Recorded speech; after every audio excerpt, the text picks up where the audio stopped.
ಒಂದು ವಿಶಿಷ್ಟವಾದ ಯೋಚನೆ ಬಂತು. 1939ರಲ್ಲಿ ಆಸ್ಟ್ರಿಯಾದ ಸಾಲ್ಸ್ಬರ್ಗನ್ನು ಜರ್ಮನ್ನರು ಆಕ್ರಮಿಸ್ಕೊಂಡ್ರು. ಆ ಸಮಯದಲ್ಲಿ ಇಂಡಿಯಾದಲ್ಲಿದ್ದ ಒಬ್ಬ ಬ್ರಿಟಿಷನು ತನ್ನ ಅಡಿಗೆಯವನಿಗೆ ಚೆನ್ನಾಗಿ ಜರ್ಮನ್ ಕಲಿಸಿ ಅವನನ್ನು ಅಲ್ಲಿಗೆ ಗೂಢಚಾರಿಕೆ ಮಾಡಲು ಕಳಿಸುತ್ತಾನೆ. ಅವನು ಅಲ್ಲಿ ಪಡುವ ಪಾಡು, ಅವನ ಫಜೀತಿಗಳು ಎಲ್ಲವನ್ನೂ ಇದರಲ್ಲಿ ಬರೆದಿದ್ದೇನೆ.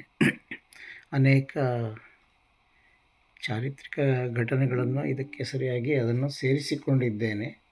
ಏಕೆಂದರೆ ಇದರಲ್ಲಿ ಚರಿತ್ರೆ ಬರೆದಿರೋದ್ರಿಂದ ಚರಿತ್ರೆಗೆ ಧಕ್ಕೆ ಆಗ್ದಂಗೆ ಬರೆಯೋಕ್ಕೆ ಪ್ರಯತ್ನ ಪಟ್ಟಿದ್ದೀನಿ.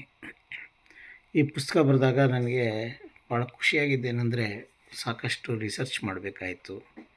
ಹಿಂದೆ ನಾನು ರಿಸರ್ಚ್ ಮಾಡಿದ್ದು ಅಂದರೆ ಚಿರಸ್ಮಿತಾಗೆ ಬಹುಶಃ ಅಥವಾ ಯಾವುದಾದ್ರು ಬೇರೆ ಲೇಖನಗಳಿಗೆ ಮಾಡಿರ್ತೀನಿ. ಆದರೆ ಕಾದಂಬರಿಯೊಂದಕ್ಕೆ ಅದು 1939, 40, 41, 42, 43, 44, 45, 46, 47ನೇ ಇಸ್ವಿಗಳ ಬಗ್ಗೆ ಬರೆಯುವಾಗ ನನಗೆ ಸಾಕಷ್ಟು ಶ್ರಮ ಆಯಿತು. ಆದರೆ ತುಂಬಾ ಸಂತೋಷನೂ ಆಯಿತು.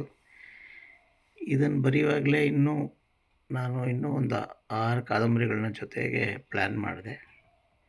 ಹೀಗೆ ಇದಕ್ಕೆ ಬರೆದಾಗ ಏನಾಯಿತು, ಪುಸ್ತಕನ ಏನು ಕರೆಯೋದು ಅಂತ ಯೋಚನೆ ಮಾಡುವಾಗ ಸ್ವಶ ಅಂತ ಹೆಸರಿಟ್ಟೆ. ಯಾಕೆಂದರೆ ಪದನಿಧಿ ಅಂತ ಪ್ರಶಾಂತ್ ಮಾಡ್ತಾ ಅನ್ನೋರ ಪುಸ್ತಕದಲ್ಲಿ ಗೂಢಚಾರಿಕೆಗೆ ಸ್ವಶ ಅನ್ನೋ ಪದ ಇತ್ತು.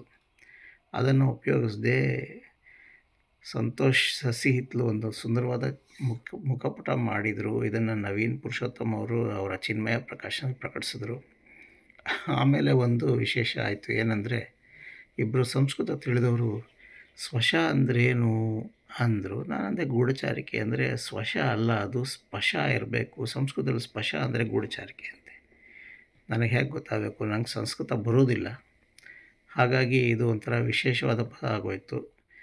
ವಶ ಸ್ವಶ ಏನು ಅನ್ಕೋತೀರ ಗೊತ್ತಿಲ್ಲ. ಅದು ಹೀಗೆ ಇದು ಪದ ಒಂದು ವಿಶೇಷವಾಗಿ ಬಂದಿದ್ದರಿಂದ ಹಾಗೆ ಬಿಟ್ಬಿಟ್ಟೆ. ಯಾಕೆಂದರೆ ವಶ ಅಂತ ನಾನೇ ಒಂದು ಮನಸ್ಸಲ್ಲಿ ಅಂದ್ಕೊಂಡೆ.